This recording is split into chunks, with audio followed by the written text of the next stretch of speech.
सगळ्यांच्या आवडीचं आज भाजणीचं थालीपीठ आपण बनवणार आहोत। भाजणी बनवण्यासाठी वापरली आहेत वेगवेगळी धान्य। भाजणी कशी बनवायची याचा व्हिडिओ देखील अपलोड केलेला आहे आणि लिंक डिस्क्रिप्शन बॉक्समध्ये दिलेली आहे। थालीपीठामध्ये घातलेला आहे किसून दुधी भोपळा, त्यामुळे चव तर अजूनच छान लागते। नाश्त्यासाठी, टिफिनसाठी आणि लहान मुलांना हमखास आवडणारं थालीपीठ बनवायला अत्यंत सोपं आणि पटकन होणार आहे। तर सुरुवात करूया। नवीन रेसिपीसाठी चॅनलला सबस्क्राइब करा आणि बेल आयकॉनला प्रेस करा।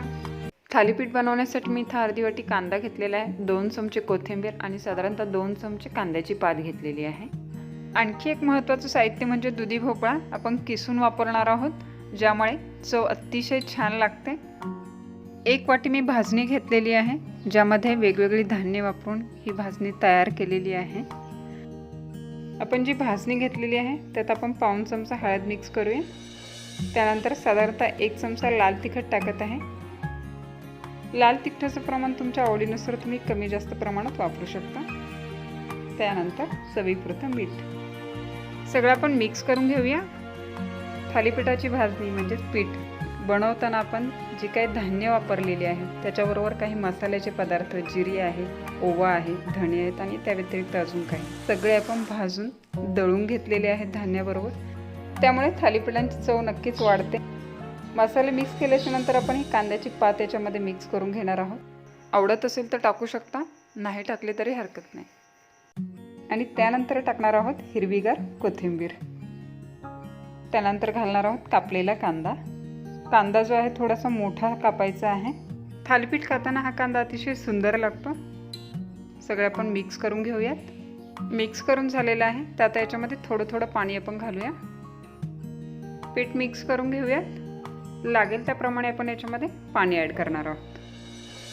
पीठ आपल्याला थोडंसं घट्ट भिजवायचं आहे, त्याच्यामुळे थोडं पाणी टाकून आपण हे भिजवून घेऊया।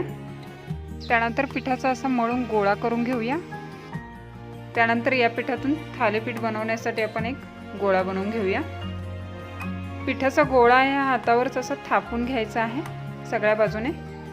साधारणतः असा चपटा आकार आला पाहिजे या पद्धतीने। त्यानंतर थालीपीठ थापण्यासाठी पोळपाटावर हा ओला रुमाल ठेवलेला आहे। एका साईडला तवा गरम करायला ठेवला आहे। त्यानंतर रुमालावर आपण थोडेसे तीळ पसरवून टाकणार आहोत। आणि यातलं एक मेन साहित्य आहे किसलेला दुधी भोपळा, ज्याने अतिशय सुंदर चव लागते थालीपीठाची। किसलेला भोपळा पण पसरवून घेतलेला आहे आपण। आणि त्यावर ठेवणार आहोत थालीपीठाचा मळून घेतलेला गोळा। आता या साईडने वरून टाकणार आहोत किसलेला दुधी भोपळा आणि तीळ। हाताने आता हे गोलाकार असं प्रेस करून घ्यायचं आहे या पद्धतीने।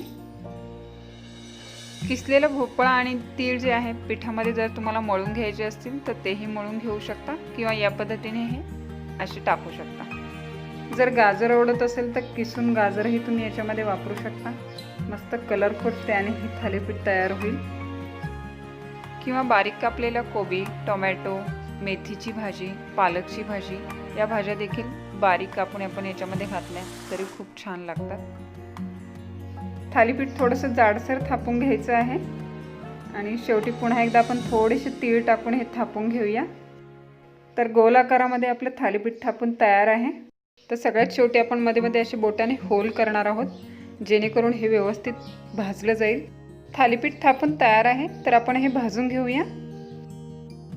तवा गरम झालेला आहे आणि आपण थोडंसं तेल टाकलेलं आहे आणि या पद्धतीने हे थालीपीठ आपण तव्यावर टाकून घेतलेलं आहे।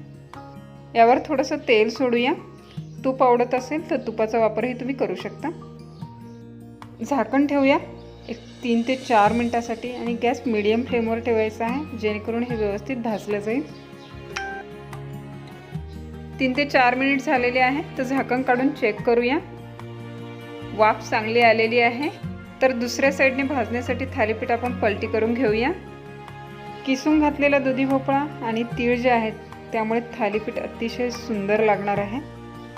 दुसऱ्या साईडने पण थोडंसं तेल टाकून घेऊया आणि परत एकदा 2 ते 3 मिनिटासाठी झाकण ठेवूया। झाकण काढून चेक करूया आणि पलटी करूया। थालीपीठ थोडं जाड असतं, त्याच्यामुळे त्याला भाजायला वेळ लागतो। तर मध्यम आचेवर आपण हे भाजून घेणार आहोत दोन्ही साईडने। खरपूस असा कलर थालीपीठाला आलेला आहे आणि व्यवस्थित भाजलं आहे। गरमागरम पौष्टिक असं थालीपीठ खायला तयार आहे। थालीपीठ आपण दही, लोणी, सॉस, लोणचं किंवा ओल्या नारळाच्या चटणीबरोबर खूप सुंदर लागतं। पौष्टिक असं थालीपीठ नक्की करून पहा आणि रेसिपी आवडलीच असेल तर लाईक करा, कमेंट करा, शेअर करा आणि नवीन नवीन रेसिपीसाठी किटी किचन रेसिपीजला सबस्क्राईब करा। पुन्हा भेटूया एका नवीन रेसिपीसह।